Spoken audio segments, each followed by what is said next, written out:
As you may know, I'm in the middle of a sermon series looking at some of the really disturbing and unsettling and brutal and unpleasant passages in the Bible.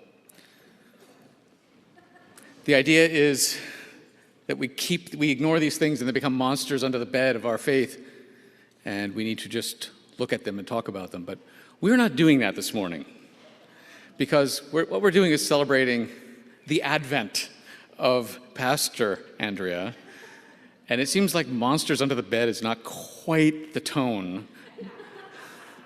So instead, you're going to get a sermon by committee. So I will start, and I will sort of talk about the big picture, the story of love that we find in the Bible, and how that's the backdrop for the smaller local story of love that we have in this community. That partly involves Pastor Andrea. So I'll start with that. And then there will be some personal reflections about Andrea from me, from Jim on behalf of the board, from Pamela on behalf of Pamela, and then from Andrea, and she'll reflect on the story of her life that led to this startling, surprising moment. So first, the Bible is a love story. Now, it hides it well sometimes. But a love story is what it is. So what I'm going to do is simply tell you the story of the Bible in 5 minutes. Think of the time you will save. Creation is how we begin, and we begin with a creation that, when you stop and think about it, is completely unnecessary. Unnecessary. And as we read in the creation stories, we find that the world is here, the beauty, the complication, we are here. As we read the creation stories, not because God had to create the world, or was forced to create the world, or accidentally created the world, but because God chose to, out of love, the kind of love an artist has for work, filled with joy and delight. And very early in the biblical story, we also learn we hear the startling proclamation that we are made in the image of God, and that the world is a gift from a God of love, and that we are provided, according to one of the creation stories, with beauty listed first and food listed second. And being made in the image of God, we are invited to enter into that beauty, to feel the joy, to have a sense of delight. We are uniquely qualified on this planet to delight in the gift of the world and to enter into that story of love. But then it gets complicated because, and I am imposing one particular philosophical view here, so please be aware of that. A world with love in it must be a world with freedom in it. Because what we mean by love is choice. What makes the statement, I love you, so powerful is that I might not. So if the God of love is going to create a world that can be the setting of a love story, that also needs to be a setting that's filled with genuine freedom. And genuine freedom means people can choose this, that, the other thing, and some of those choices are going to result in hurt and brokenness, and it's going to be a messy world. So one of the biblical questions is, what's God going to do about that? And what God is not going to do is press a magic button and make it all go away. Because if it did, so would our freedom go away, and then we would not have a love story anymore. Love is God's non-negotiable. But that means there's going to be mess and pain. And what we read in the Bible, and not just with Jesus on the cross, but from the very beginning, is that there's a price to be paid for this world, this messy world that's the setting of a love story. And that cost is borne by God. The beginning of the flood story, we learn that in God's heart, because of the violence in the world, because of people and the bad choices and the sin and the brokenness, because of that, God experiences not anger, not rage, grief hurt, sorrow. And even though we're not going to change, in the flood story, God's stance ends up with this. The flood story is an anti-flood story. God says, I will not wipe out. I will hold this world in being, and I will hold these people in community even though it hurts. And then God makes a covenant with Abraham. And Abraham falls into a trance, and he has a vision, and he sees something very familiar for an ancient Near Eastern person.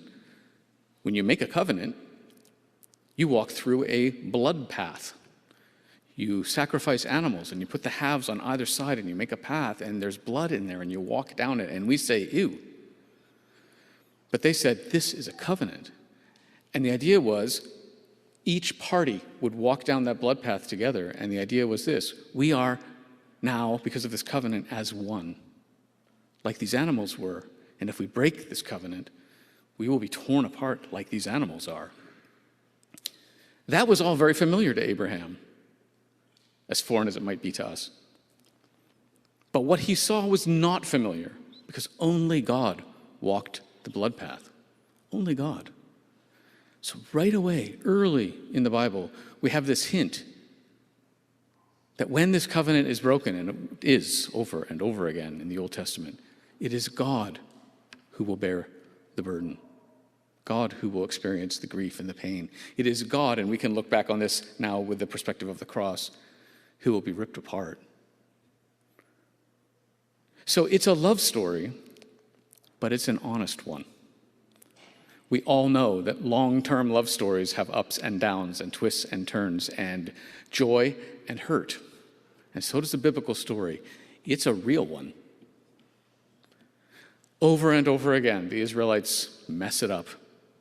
Over and over again, this lover God pursues them and woos them and calls to them. And we can feel the grief and the tender love in God's heart when we read passages like, come back to me, faithless Israel, and I will be your spouse. Come back to me, faithless children, and I will be your parent. It's language of intimacy that God is speaking. Come back. And over and over and over again, when the covenant is broken, God chooses reconciliation over rejection. It's love that drives the plot. And then Jesus arrives in the story. And in Jesus, we see all of these things sort of magnified. It's more concrete, it's visceral. "Oh, Jerusalem," says Jesus, "how I have longed to gather you to me like a hen gathers her chicks. But you would not have me." We can feel the pathos in the heart of Jesus that matches the pathos in the heart of God all through the Old Testament. At the same time, Jesus reaffirms in very positive ways that this is a love story, people. Jesus says, love God with everything you are and everything you have, and love your neighbor as yourself. And then Jesus says something that doesn't mean much to us: on this hang all the law and the prophets. But I will translate it to, this is everything. Everything is based on this love story. Love God and love each other. Jesus, during the Last Supper, says, there's no greater love that a man can have than this, to lay down his life for his friends. And then, shockingly, says, you are my friends. And hours later, dies.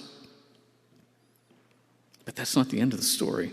There's a resurrection too, which is a really powerful way of saying the love story keeps going. It's an ongoing love story. And then as we get farther into the New Testament and we read all these early church letters, and we find the early church struggling over decades to finally absorb and live out this amazing truth.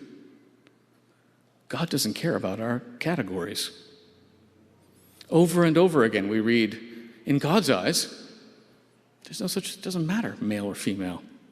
It doesn't matter Jew or Gentile. It doesn't matter rich or poor. It doesn't matter slave or free. All are children of God and should be welcomed.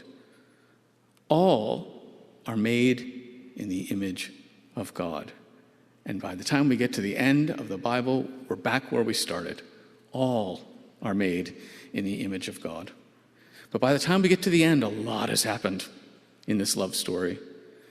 And it's a love we learn that really means it, that means it to the point of hurt, that won't ever give up on us.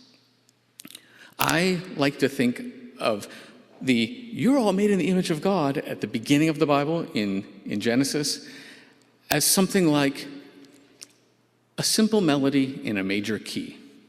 It's nice. But simple melodies in major keys are easily broken. It doesn't take much to play other notes that don't work, and it's wrecked.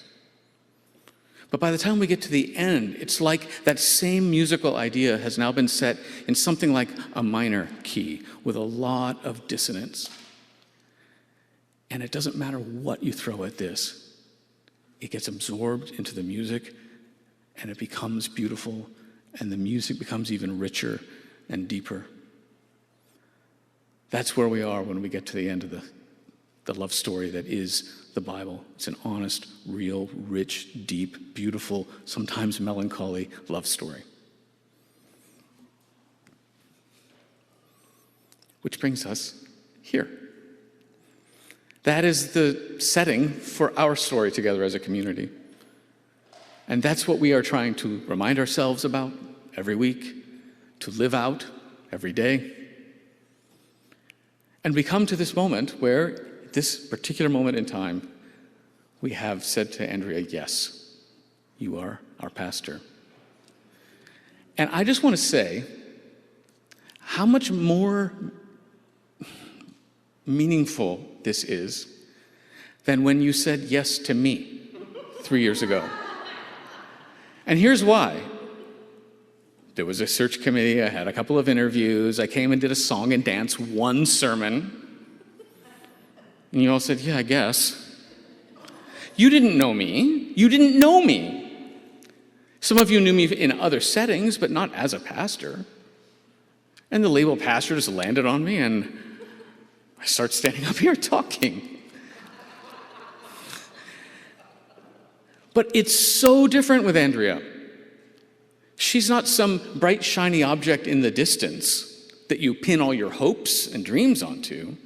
You know her. We know her. You've had plenty of opportunities to think, and yet here we are. I first met Andrea. We first met in high school.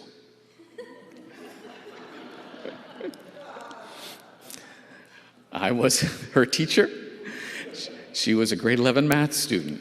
I was not too far along in my teaching career, so I was trying to figure out how to teach, and she was figuring out how to learn.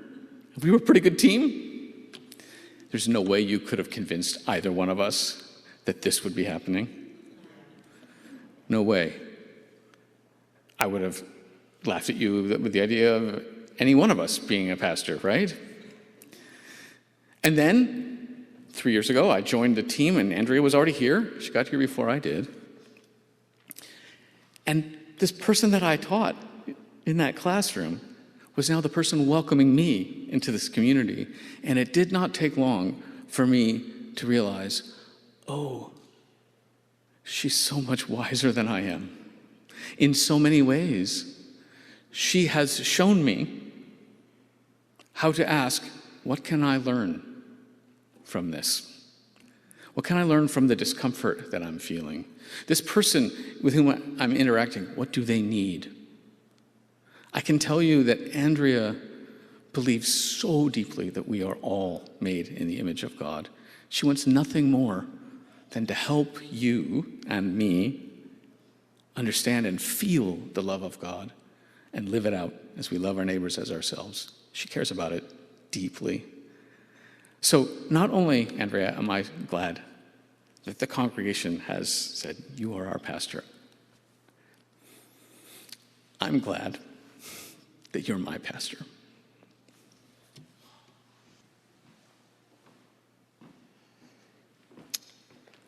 My name is Jim. I walked into the Place Community Church almost 3 years ago, and Andrea and Ben were leading music.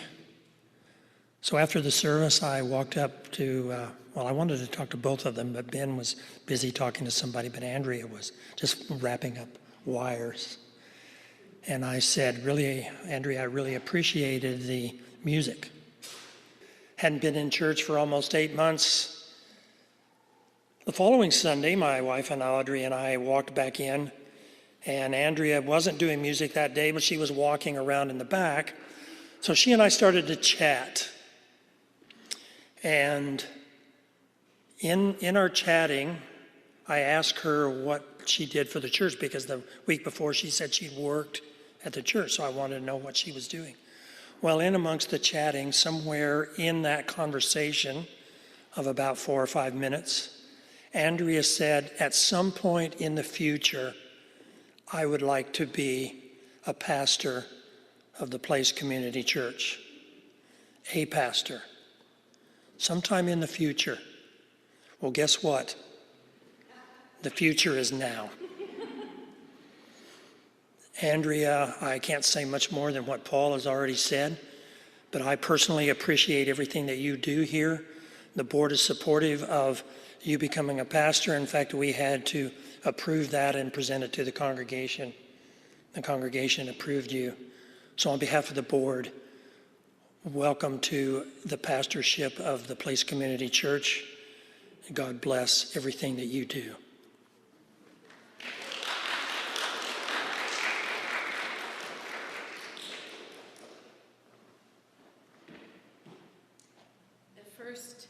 Time that Jim and Audrey came to the place, we actually had a panel on death. And when I talked to him later, I said, yeah, that was kind of a mess. And he goes, yeah, it was. But he said what the really great thing was that you didn't get up at the end and say, so what we all learned today, kids, was blah, blah. You didn't try and bring it all together and make it pretty. Just, we're okay with messes here. Once upon a time, a terrible sickness came over an entire kingdom. It was called COVID. But this story takes place after COVID. After COVID, our church started meeting again in person in September of 2021. I was the only employee at the time. I was the lead pastor. I was the only pastor. And I realized that although I have many talents, I knew I could not preach and teach Sunday school at the same time. I needed someone to help us out.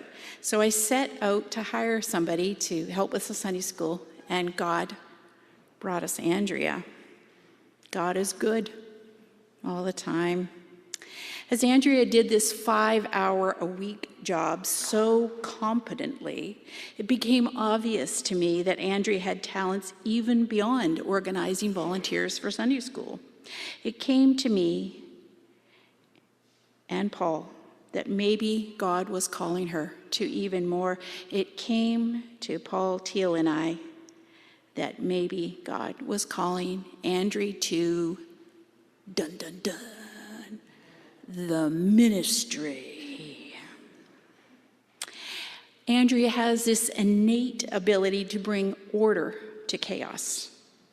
Okay, our church wasn't really chaotic, but it certainly was unclear perhaps to others how things functioned. And I mean, it was clear in my head, but I wasn't great at communicating that with others. So the first question that Andrea asked me after I offered her the job was, you mean I could make lists and check things off? I said, you bet. Many lists, many check marks.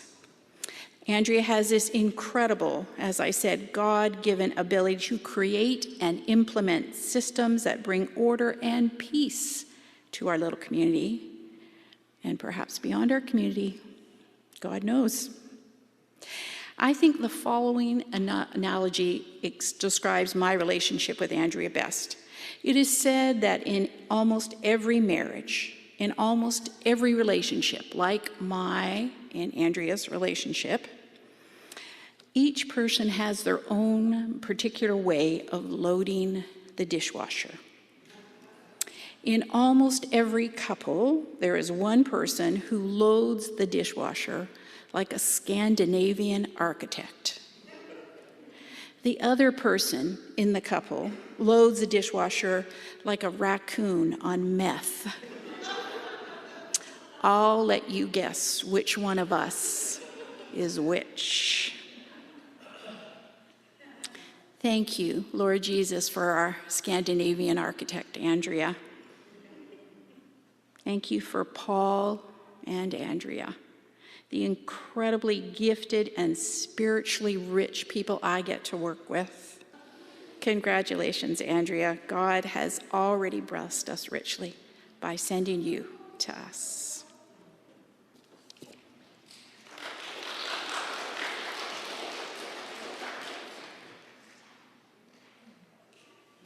Thank you for all the wonderful things that you shared this morning. I wanted to share with you a little version of my journey to get here. So, when I was a little girl, I wanted to be two things: a singer and a bank teller.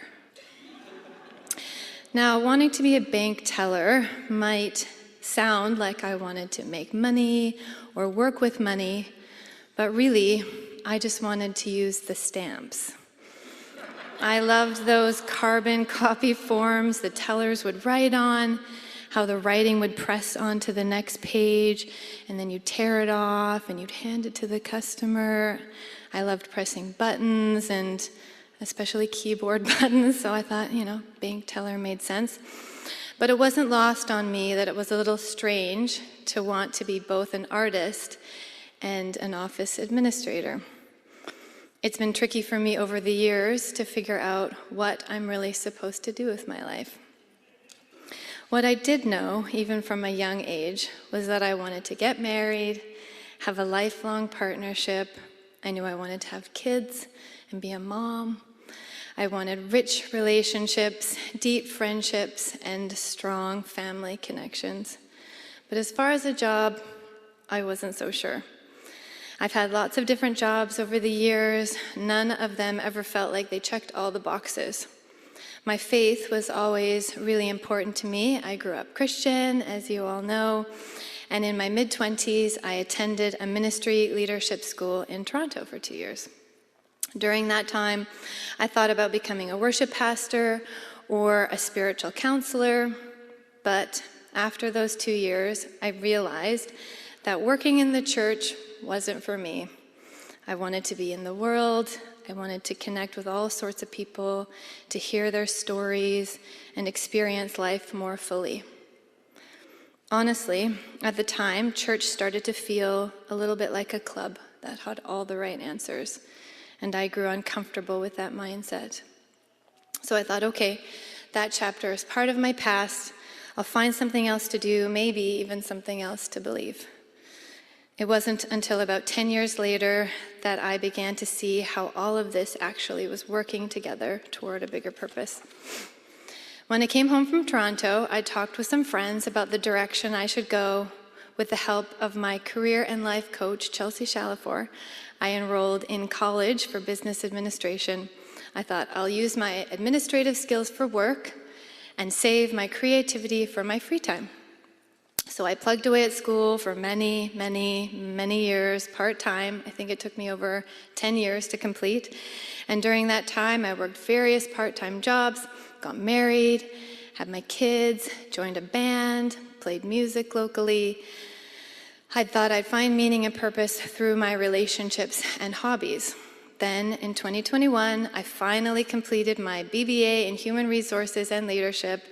As my kids were just old enough to go to school, I felt ready to use my education and find a job that could really become a career.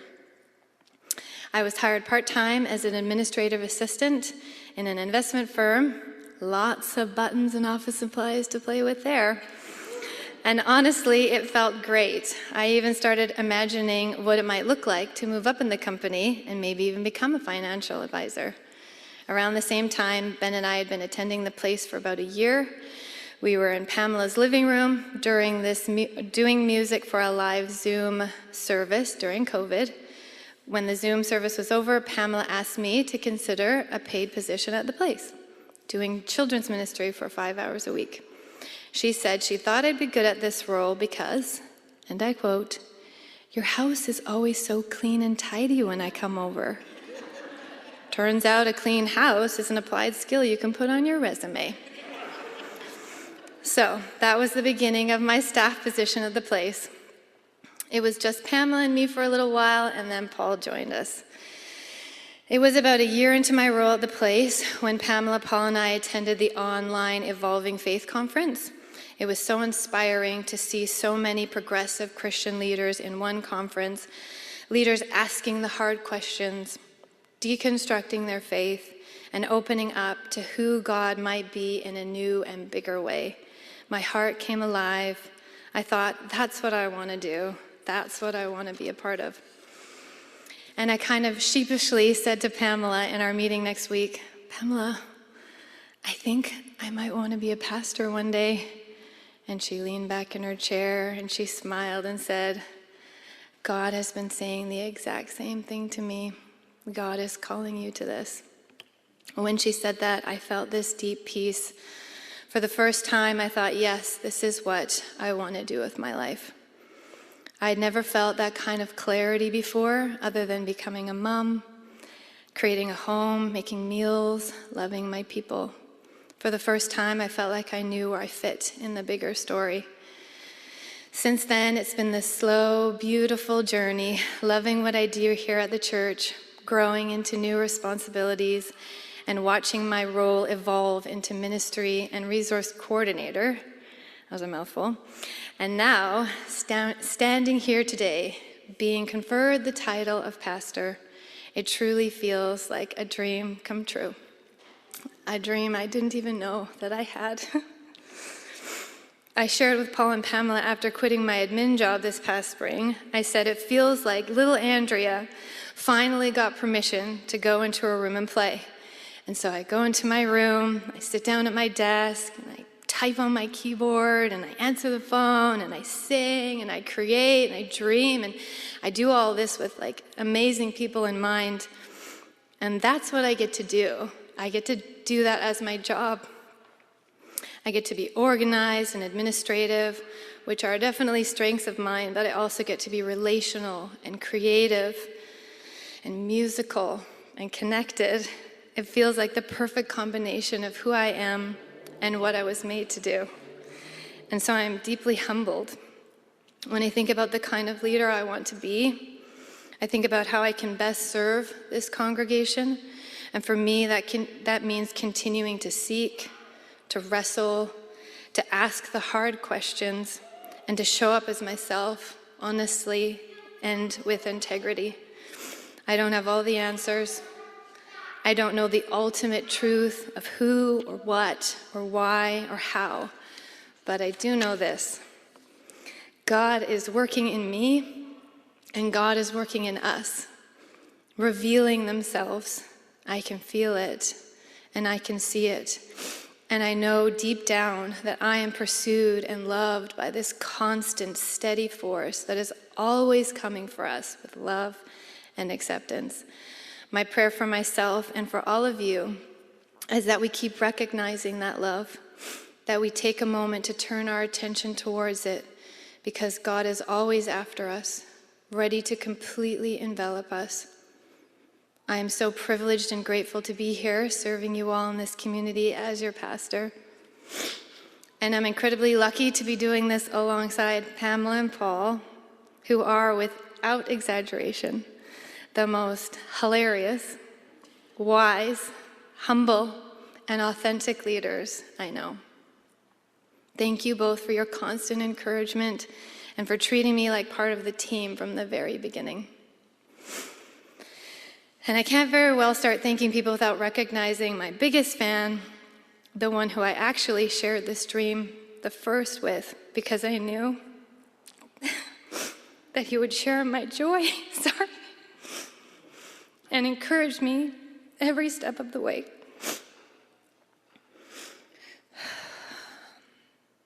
As well, because behind every good pastor is their partner, editing their sermons, doing the sound, setting up for the Harvest Festival. All three of us pastors are incredibly lucky to have the support we need from our spouses. So thank you, Ben. And thank you all, this church, for the love, the support, and the sense of belonging you've given me. I am so, so grateful.